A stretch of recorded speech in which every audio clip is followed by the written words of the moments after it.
berapa tahun. Indukannya bisa produk aktif sampai berapa tahun, ya. Kalau tempat Masan, kalau tempat saya itu produk sepanjang tahun, yang indukan bagus loh ya. Jadi nggak ada istilah bodol terus berhenti nggak nelur, nggak ada. Cuma agak lambat saja itu. Istilahnya gini, misalnya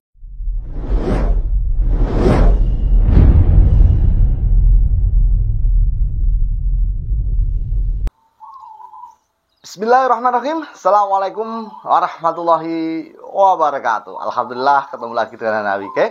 Kali ini kita mau membahas tentang ternak perkutut kandang gantung ataupun kandang labet ya. Tentunya di sini banyak teman-teman yang menanyakan, ya saya jawab sesuai dengan pengetahuan yang saya miliki dalam mendalami peternakan perkutut lokal ya. Tentunya di sini kita bahas adalah ternak perkutut lokal ya, karena yang saya dalami adalah peternak perkutut lokal Mojopahit Warna. Oke, apakah bisa? Ya, jawabannya bisa. Tapi Anda harus memperhatikan beberapa hal berikut yang saya sampaikan. Ada 4 poin yang harus Anda perhatikan dalam mengawali ternak kandang sangkar gantung ataupun kandang labet ya.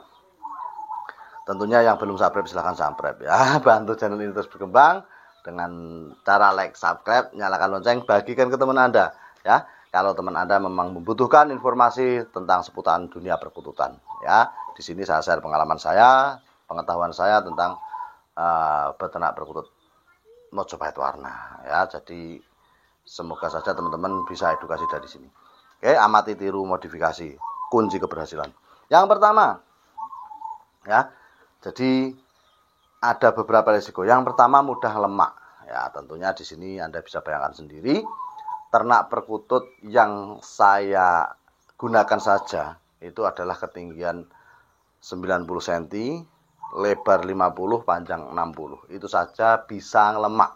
Sekali lagi bisa lemak, tetapi sangat minim kan lemaknya. Apalagi dengan kandang yang minim lagi ya, kandang perkututnya ngacor ae besok. Tentunya dengan kandang yang lebih kecil, kemungkinan lemak sangat tinggi sekali.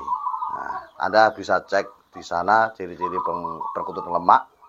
Di pencarian sudah saya buatkan videonya. Ya, salah satunya penyebab perkutut lemak itu resikonya adalah susah produksi. Ya, kalaupun nekat produksi birainya tinggi, dia mau nelur, biasanya kesusahan ngeluarin telur. Nah, di sini makanya saya sekali lagi tidak menyarankan ternak di kandang labet ataupun kandang gantung karena terlalu banyak resikonya.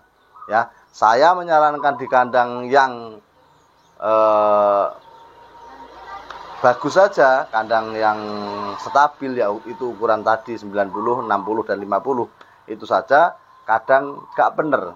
Dia si penonton atau teman-teman yang mempraktekkan itu saja kadang belum bisa produksi, apalagi saya menyarankan yang ini kan itu. Ya, jadi sekali lagi saya tidak menyarankan. Cuma ini informasi saja. Jadi teman-teman kalau mau melakukan monggo, tapi harus siap resiko 4 ini. Ya, yang pertama mudah lemak. Ya, ya. Yang kedua lambatnya produksi. Ya, jadi di sini bisa Anda bayangkan ketika nggak bayangkan, bisa Anda praktekkan. Kalau Anda ternak kandang gantung atau kandang labet, ya, posisi ternak kutut di kandang labet atau kandang gantung yang ukuran 40-an itu, dengan ternak yang ukuran ideal yaitu 90, 60 kali 50 cm, itu saya yakin reproduksinya tetap akan beda. Misalnya di kandang ukuran 90 tadi, anak umur 2 minggu sudah nelur lagi. Mungkin di kandang labet belum. Mungkin pertama 2 kali produk bisa lah sama. Cuma berkelanjutannya, ini biasanya tetap akan menang yang ukuran kandang ideal. Ya, sekali lagi teman-teman kalau tanya bisa. Cuma resikonya 4 ini harus Anda ketahui supaya Anda bisa mengantisipasinya. Ya, ngelemak. Nak terus ngelemak Mas. Saya pernah ke peternak, ini kembali ke lemak ya. Saya pernah ke peternak itu yang pakai kandang labet ataupun kandang kecil ukuran kandang labet lah itu. Intinya tidak ukuran 90. Di sana lemak, teman. Saya suruh sana, saya lihat ternyata benar lemak. Saya suruh manasin. Itu lama gak produk di sana. Padahal dari saya produk juga. Perkutut dari saya juga. Akhirnya saya suruh jemur beberapa hari, alhamdulillah juga produksi. Ya, itu di sana indikasi saya, satu kurang jemuran, yang kedua juga lemak. Jadi kalau perkutut Anda lemak, itu cara menanganinya kalau di peternakan itu cukup dipakani sedikit-sedikit saja. Makanannya itu kalau bisa pagi sedikit, sore sedikit, ataupun sore saja kasih air minum. Sekitar jam 3 sore kita kasih makan. Dari pagi nggak usah. Karena ini sistem yang sangat frontal, sangat keras. Saya tidak menganjurkan sekali. Cuma kalau saya sendiri yang paling bagus adalah ya sistem jemurnya diperbanyak, cuma makanannya tetap ada. Pur ayamnya nggak usah. Itu yang biasa saya praktekkan. Tetapi yang paling ekstrim seperti yang saya bilang tadi, kasih makan sore saja, dari pagi sampai sore cukup air putih saja. Tapi saya nggak tega kalau sistem ini. Kalau teman-teman pakai, monggo. Sistem ini sangat cepat memang untuk menguruskan, menghilangkan lemak. Cuma saya sendiri nggak tega. Saya pakai makanan biasa saja dari pagi sampai sore. Cuma jemurnya agak kuat. Itu saja ya. Jadi kalau lemak itu penanganannya ya. Satu ngelemak, yang kedua lambat produksi ya. Yang lambat produksi intinya kalau dibandingkan dengan kandang yang ideal tetap akan beda produksinya. Yang ketiga, kurang nyaman atau leluasa ya. Jadi sepengamatan saya itu perkutut itu kalau birahi itu terbangnya zigzag. Ya, zigzag seperti di alam pun saya alami, dia akan terbang ngelos lah. Jawabannya ngelos. Zigzag kalau di kandang. Terbangnya letter Z biasanya. Nah, kalau di kandang labet tentu hal ini tidak akan terjadi. Ya, hal ini nggak akan terjadi. Itulah yang saya katakan kurang leluasa atau kurang nyaman. Ya, tetap produksi, tetapi resiko ini tetap ada. Yang selanjutnya adalah tidak tahan lama. Berarti 5 kan? 5 saya tahan. Tidak tahan lama. Jadi gini, kenapa tidak tahan lama?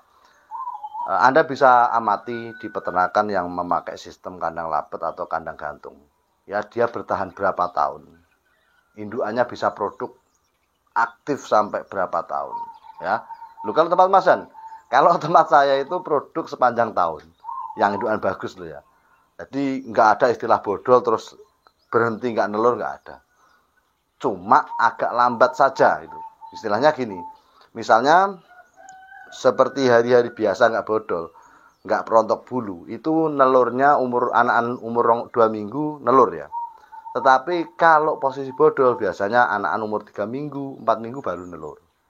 Agak lambat saja jenjangnya. Ketika bulu indukan perkutut kita rontok, itu jarak nelurnya agak beda. Tetapi bukan terus mantep total sampai berbulan-bulan enggak. Itu yang saya alami. Ya, jadi teman-teman bisa bandingkan. Jadi ngomongnya nih hanya bener ora. Anda bisa praktekkan ke lapangan langsung. Tanya peternak yang sistemnya itu dengan sistem yang kandang ideal 90-an ataupun 90 lebih. Ya, ada kan ternak Bangkok itu malah kandangnya 180 tingginya. Ngelos ya. Bisa Anda cek di lapangan. Jadi teori saya bisa Anda praktekkan di lapangan. Oke? Yang keempat ya, jadi mudah lemak, lambat produksi, kurang nyaman. Yang keempat, tidak tahan lama reproduksinya. Jadi biasanya teman, saya sendiri yang saya praktekkan ini adalah perkutut Mokas, Cemani Semi Moka Mojopahit kali udan Mas.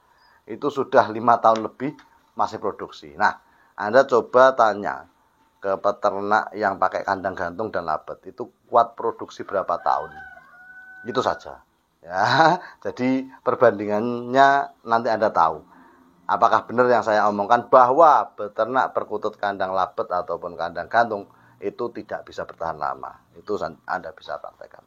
Yang terakhir, rentan daya tubuhnya. Nah, jadi